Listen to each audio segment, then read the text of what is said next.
The NBA playoffs are underway, and we saw some surprising results this past weekend, especially in the East with the Nets and Magic taking Game 1 over favorites Philly and Toronto. But there's still plenty of basketball left to play. Welcome back to Penn State Sports Night. I'm Kelly Warner here with Hunter Pitcoff, going over all of his predictions for the rest of the first round. Hunter, let's start with the Eastern Conference. Bucks have already gained some momentum, but who do you have winning this series? I think it's going to be a clean sweep here. Get out the brooms. Milwaukee is going to take this in 4. I look at Giannis. As long as he's playing like he has all season and the complementary pieces there fall into place, shout out to Mike Budenholzer for doing a good job there, they're going to win this pretty easily. I look bigger picture here, though, with the Detroit Pistons. You know, they're kind of stuck in no man's land right now, and they're not really going to get better or worse due to their cap problem.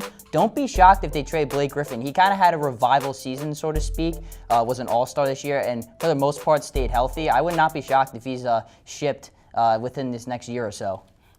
As we mentioned earlier, the Magic surprised everyone by beating the number 2 Raptors in the first game, but who's winning the series? You know, Kelly, basketball is a game of peaks and valleys, and right now the Orlando Magic have the momentum in their hands. That being said, though, I think the Raptors will be able to gain that swagger back, and I think they'll win this series in 6. But first off, you got to get Kyle Lowry going. I mean, 0 points in a playoff game. Are you kidding me?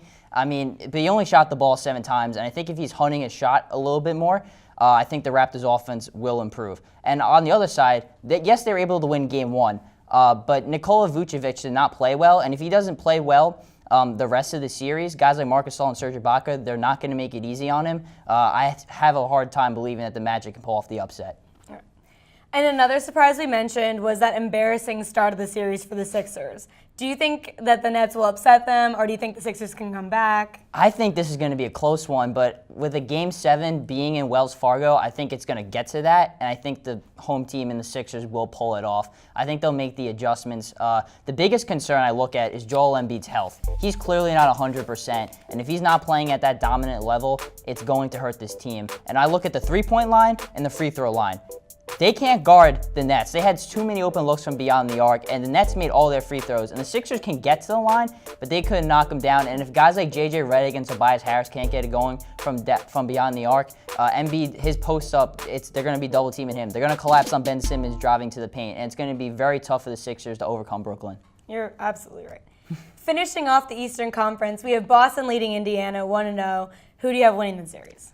I mean, I got to credit Indiana for making the playoffs, even with Victor Oladipo going down with a season-ending injury, but I think this is going to be a sweep, too. Boston seems locked in right now, and that's been the issue with them all season. They're playing their best basketball at the right time, and the ball is moving. It's not sticking with anyone, and Kyrie Irving, everyone's like, oh, he's a ball hog, but he's a great ISO player, and he's scoring well, but he's really picking his spots. He's leading by example and vocally. He's diving for loose balls. He's rebounding. He's willing to draw fouls. He's finding open teammates. I mean, that's that leadership that they missed last season, and in a potential matchup against the Milwaukee Bucks, that may be what they need to beat the current leader in the Eastern Conference. And on to the Western Conference. The number 1 Warriors lead the number 8 Clippers so far. Do you see that changing at all? This is a sweep. The Warriors are not losing to a team like the Clippers. Credit for Doc Rivers for getting them into the playoffs, but I look bigger picture here. Warriors, don't defeat yourselves. Don't get in your own heads. We saw Kevin Durant have that little issue with Patrick Beverley. You don't need to do that. And also, let's see if they can get DeMarcus Cousins involved more. In his first ever playoff game in his 9-year career, which was,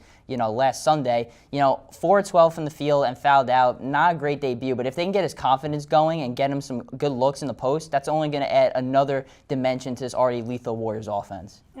So the surprise win in the West was the Spurs beating the Nuggets. Do you see the Nuggets bouncing back, or do you think the Spurs are coming out on top? I'm going bold here. Spurs are winning in 7. And for one, I look at youth versus experience here.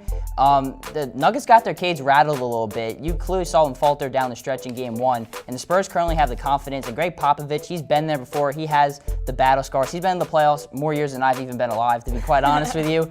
And then also, I look at guys like LaMarcus Aldridge and DeMar DeRozan. They can lead this team. And defending home court's going to be important. The fact that the Nuggets already dropped one in Pepsi Center, they're not great away from Denver. I think that makes them more vulnerable, and I think the Spurs will feed off that vulnerability.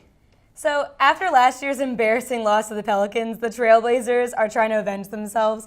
Do you think they can beat the Thunder, or will history repeat themselves? This is kind of the redemption series for both teams. Looking at the Thunder, Donovan Mitchell had Westbrook's number last season in the playoffs, and I think Westbrook will come back. Damian Lillard also struggled against the Pelicans, and I do think it's going to be a redemption. And the reason why I say this is I look at the little things, rebounding and blocking shots and diving for loose balls and just grit. And I think the Trailblazers, they'll be able to pull it off and win it in 7. Right. Finishing off, the Rockets and the Jazz. Who's coming out on top? I think Rockets win this one in 5. I think they defend home court, and then they steal one in Utah as well.